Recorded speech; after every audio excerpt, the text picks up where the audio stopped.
On Iran, I'm not asking you for like military secrets here, but can you You share? know I would be so unwise. Unless you want to give them.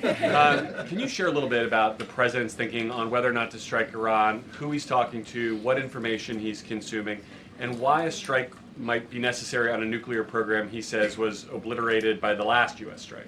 Well, there's many reasons and arguments that one could make for a strike against Iran. The president had a very successful operation as commander-in-chief with Operation Midnight Hammer, as you know, as you just said, totally obliterated Iran's nuclear facilities. The president has always been very clear, though, with respect to Iran or any country around the world, diplomacy is always his first option, and Iran would be very wise to make a deal with President Trump and with this administration.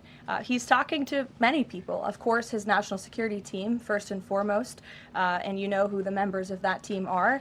And this is something, obviously, the president takes seriously. He's always thinking about what's in the best interest of the United States of America, of our military, of the American people, and that's how he makes decisions with respect to military action of any kind. And on the flip side of that, he's got the State of the Union speech next week. If he is going to take military action, does the administration believe it's important to sort of convince the American people, sell the American people? Will we hear something about that in the State of the Union to make the case for why something like that might be necessary to risk American lives? Look, again, I'm not going to engage in a hypothetical. Good try, Garrett, but you can't catch me there. I will say, with respect to the State of the Union, you'll be hearing more about what is to come from the president's speech very soon at the appropriate time. It is going to be a very good and powerful speech, so everyone should tune in.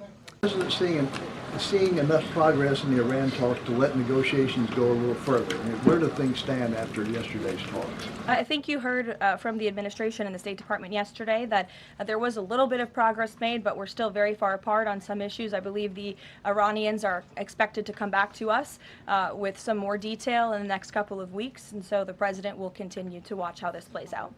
Sure. I'll follow up on that. Thank you, Karoline. On these Iran talks, I mean, how much time is the president willing to give it before he is seriously maybe considering military action? Is he willing to give it that full 2 weeks? And has he given the Iranian officials a deadline on when he wants to see a deal? It's a fair question, Rachel, but I'm not going to set deadlines on behalf of the president of the United States from up here.